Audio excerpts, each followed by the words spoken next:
Por que o Brasil está investindo em etanol de milho? Será que vale a pena? Hoje nós vamos responder essas duas perguntas no Gerando Respostas.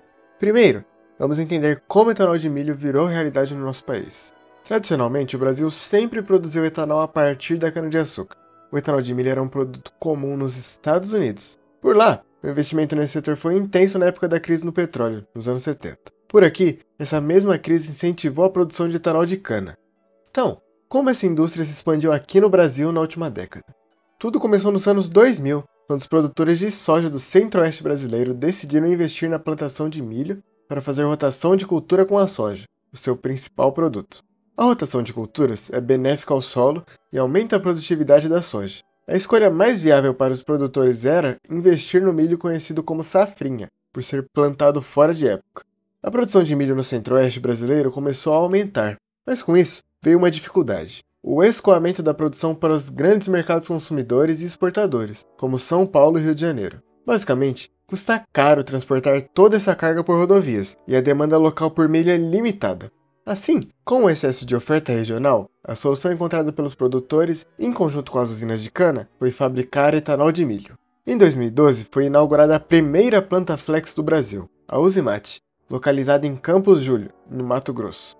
Essa usina produz etanol de cana durante 6 meses do ano e etanol de milho durante 5 meses, já que as safras dessas culturas são alternadas. Em 2015, a SJC Bioenergia, fabricante de etanol de cana, também entrou no processamento de milho. E em 2017, a tecnologia americana de produção de etanol de milho veio para o Brasil através da FS Bioenergia, que inaugurou a primeira planta dedicada apenas à produção de etanol a partir do milho em Lucas do Rio Verde, também no Mato Grosso. Desde então, diversos outros grupos entraram no mercado, e a produção de etanol de milho vem crescendo a passos largos no Brasil. Hoje, há 12 usinas operando no país no modelo Flex, com cana e milho, e 17 dedicadas apenas à produção de etanol de milho. A maioria delas fica no centro-oeste. Já entendemos que a motivação para o início dessa história foi mais econômica, visando aproveitar terra ociosa e ganho de produtividade na cultura de soja. Depois, esse mercado ganhou vida própria e tem passado por rápida expansão. Em 2024, o etanol de milho representou cerca de 20% da produção de etanol nacional e continua aumentando. A previsão é que na próxima safra a produção de etanol de milho cresça em torno de 30%, e para os próximos anos estão previstos 40 bilhões de reais de investimento nesse setor, para chegar à produção anual de 5 bilhões de litros de etanol de milho. Hoje, esse produto já é parte importante da matriz energética brasileira e contribuiu recentemente para o aumento da porcentagem de mistura do etanol à gasolina, de 27,5% para 30%, medida que entrou em vigor em agosto de 2025. Essa medida visa diminuir a dependência de gasolina importada, assim como a descarbonização do setor de transportes, fazendo parte das ações para a transição energética e diminuição das emissões de gases do efeito estufa. Agora a segunda questão é: vale a pena produzir etanol de milho no Brasil? A resposta para essa pergunta não é tão simples. Economicamente e politicamente, sim, vale a pena. Mesmo sendo mais caro produzir etanol de milho do que de cana, essa indústria só está crescendo tão rapidamente porque está dando certo em termos econômicos. Mas nem tudo são flores. O calcanhar de Aquiles do etanol de milho comparado ao de cana é o aspecto ambiental. Por um lado, aproveitar a terra ociosa no período de entre-safra da soja é bom, pois evita a mudança no uso de terra de áreas verdes ou destinadas à produção de alimentos para produzir energia. A mudança no uso da terra é um dos problemas associados à emissão de gases de efeito estufa. Por outro lado, o balanço energético do etanol de cana é muito mais favorável do que o do etanol de milho. E o que isso significa?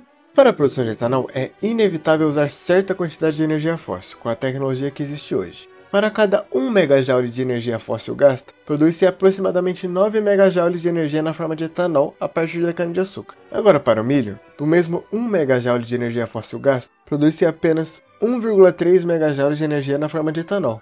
Assim, o balanço energético do etanol de cana é 6,8 vezes mais favorável do que o de milho, o que mostra o potencial para a redução das emissões do gás do efeito estufa muito maior para o etanol de cana. Além disso, a produtividade do etanol de cana é maior do que a do etanol de milho. Para cada hectare de terra plantada, o etanol de cana rende de 7 a 8 mil litros, enquanto que do mesmo hectare de milho plantado, produz-se apenas entre 2.500 e 3.500 litros de etanol. Dessa maneira, em termos ambientais, a cana possui vantagem sobre o milho. Hoje, economicamente, politicamente e em termos de soberania energética, Ambos os produtos são importantes para o Brasil, lembrando que em termos de qualidade, não há diferença alguma entre o etanol de cana e de milho, eles são o mesmo produto. Porém, a tendência é que as questões ambientais tenham cada vez mais peso no setor energético. E aí, qual você acha que será o futuro? Mais etanol de cana? Mais etanol de milho? Dos dois? Ou nenhum dos dois? Compartilhe conosco nos comentários. Esse é o Gerando Respostas. Aqui você pergunta e o engenheiro de energia responde. Obrigado e até a próxima.